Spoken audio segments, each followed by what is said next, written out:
probably what I would do build-wise with Del Piero, right? If you're playing him as an AMF, as an actual traditional hole player, I would definitely... What's the crack, lads? Welcome back to another training guide. We have got the Italian trio, the epics, Del Piero, Nakata, and of course, Filippo Inzaghi. Now, I have done on my live stream, and we'll do it at the end of this video, Del Piero, but we're going to start with Inzaghi, who's got a brand new booster and is down as a goal poacher, goes to 86 with his booster here. Very solid card. I was actually surprised with his stats here, but I do think that Inzaghi is missing just one or two things with this card to make him top tier. Will he bag goals in for you? Yes. Does he have a really good booster? Yes. Does he have a booster slot because he's a double booster? Yes, that you can train up. And he gets a lot of the thresholds that you'd want with a card like this, right? However, the problem with Inzaghi is that if you are playing two strikers up front, you are limited in just a little bit of clunkiness with him. Now, he's not bad. Trust me, he's not a bad card. And I know people will get him.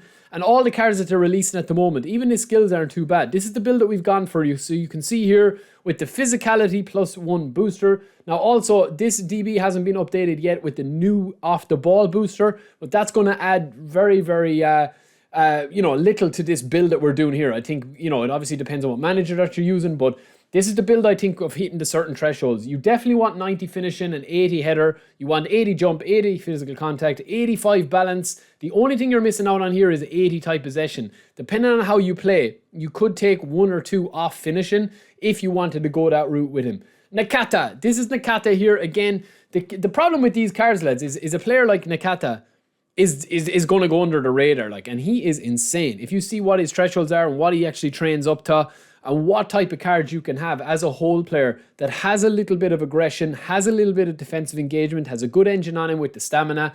And as you can see, this is with the technique +1 booster. This is a necessity for this build. Without the booster, you're not going to go 95 tight possession, and you're also not going to hit the 90 ball control, which is a definite in this card. But the rest of the stats are insane. Really, really ridiculously good. Kicking power is huge. Physical contact is hitting 80. Finishing is hitting 80. Low pass, dribbling, tight possession, ball control, all over 90. Curling, attacking awareness or offensive awareness, all 80. And then, of course, you have the speed, acceleration, and kicking power ridiculously high as well. So it's a very solid card. Now, obviously, the main one is going to be how you actually train up the card yourself. These are just the guides for what they are. But I'm going to hand you back over to myself from the live stream with Del Piero. Enjoy. Take down his dribbling and boost up his passing to get at least 85 passing, right? So you need to go one more probably into this. And you can take down his shooting a little bit as well. Probably something like that where you're getting 85 low pass. You still have 85 finishing if you want to go that route. Something along the lines of that probably for the build. So that's the AMF build I'd go with there. 91 awareness, 92 ball control, 95 dribbling, 92 tight possession, 85 low pass and 85 finishing, set piece taken, 91 curl, speed 94, acceleration 95, 90 kicking power, 98 balance. That's for a traditional hole player, AMF. Skills, you're probably going to need one touch pass on this build 100%, maybe weighted pass as well.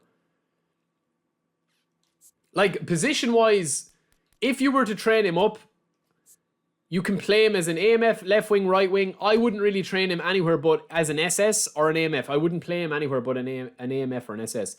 This build, depending on your playstyle, if you do a lot of quick touches and a lot of non-possession based stuff, holding on to the ball, you could have this build and you could push the passing up a little bit more. But honestly, I don't think you need passing more than 85. The other build that I would do is literally completely get rid of passing altogether, right? And then you're going to boost up his finishing to 90. And you'll get the finishing up to 90 quite easily. That's going to be 90 finishing, 95 curl. And then obviously if you want to go with the balance or the dribbling, it depends. With this one, I would probably go the dribbling. So you're going to get the dribbling here. You have 2 left over. You can pop back into passing or wherever you want to put it. But this depends on getting the booster to him. So this only works, in my opinion, if you get his booster on him.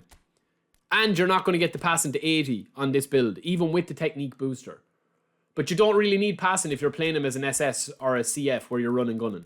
So that's the 2 builds I would go with. And that's the build for that, 7, 2, 10, 9, 9. So they're similar builds, but different kind of roles that they're playing with them.